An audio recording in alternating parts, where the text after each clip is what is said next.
Yes, hello everyone. This is Rakesh Kapalis and I welcome you all again in my today's class. And I hope you all are fit and fine at your places. So now come to the point. As we were on the way of doing the retirement and death topic of the partnership, and in our previous video we have gone through the total treatment of retirement of a partner, how a partner used to retire and what are the different types of scenario a student have to face while retiring a partner, whatever that is relating to the gaining sharing ratio or the treatment of revaluation of assets and liabilities, treatment of goodwill, past undistributed profit, and how to attempt a numerical practical problem of retirement. Now come next, that is death of the partner. So before starting the death of the partner, let me tell you that this year in 2021, the CBSE has removed the major part of this death of the partner topic. Now we have to deal with the basics of this only death of the partner. The capital account of the deceased partner or the capital account of the executor is not in the syllabus in this year. So now what you have to deal, first of all, death and retirement are so much similar, but the difference is death is natural cause. A partner can die anytime, while in order to retire a partner, or a partner used to retire at the end of the year, if any partner is willing to retire, at least the other partner will convince him or her to retire at the end of the year, just in order to make the calculations little bit easy and comfortable. But death is a natural cause, it can happen anytime. So it may be possible that the partner is dying in between the session, in between the accounting year. Now first of all, what are deceased partner's legal representative or executor liable to take from the firm?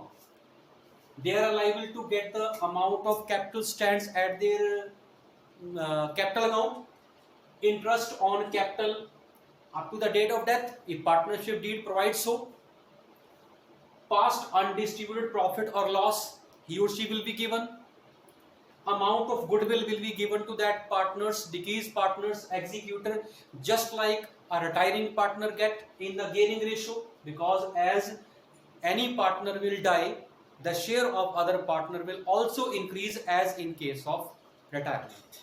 So they will provide the goodwill to the deceased partner's executor in their gaining ratio as in case of retirement. He will also eligible to get the profit or loss on the revaluation of assets and liability as in case of retirement.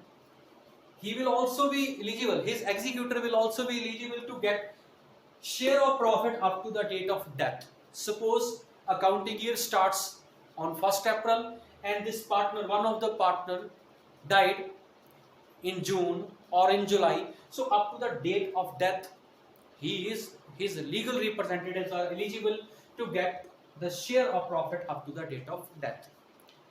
This is all about the things which a partner used to put on the credit side. Now his account will be debited with drawings, interest on drawing, and the past undistributed losses if any, right? But the major important thing in this, all these things which differentiate the death and retirement, that is, the very first is his share of profit or loss up to the date of death, which will be given on the basis of time, because he will be given the profit only for those many number of months in which he was alive. Second, he will be given the interest on capital only according to the months. Suppose if any partner is died on 30th June, then the interest will be given only up to 30th June. The treatment of goodwill will be 100% same as in case of retirement. The treatment of profit on revaluation or loss on revaluation will be same as in case of retirement, right?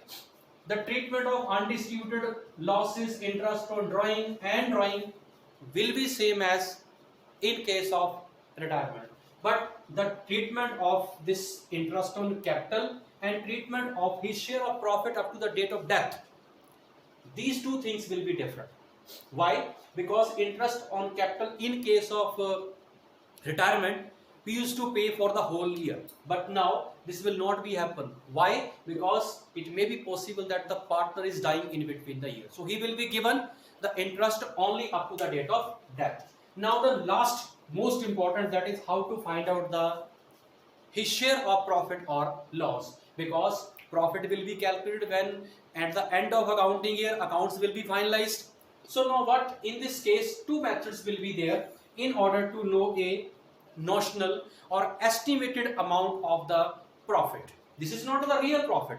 Real profit the firm will come to know at the end of the year when all the accounts, all the trading, profit and loss, approbation accounts will be prepared. But right now company will make an estimate of the profit to be given to that partner. So for that we can apply two bases. One is on the basis of sale, in which what we will do, we will take the sale and profit of last year as base. For example, last year sale was 2 lakh and profit was 20,000.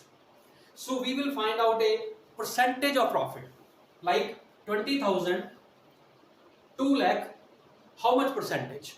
So now what you will do, 20,000 divide by 2 lakh into 100. So now by applying that we can find out that it is 10%. Now we will find out the sale up to the date of death. Then on the amount of sale up to the date of death, this percentage of last year's estimation will be applied. Suppose that sale up to the date of death was 58,000. 58,000. I am talking about sale. So it's 10%. 5,800 will be considered profit for whole firm, and his share will be given on that base.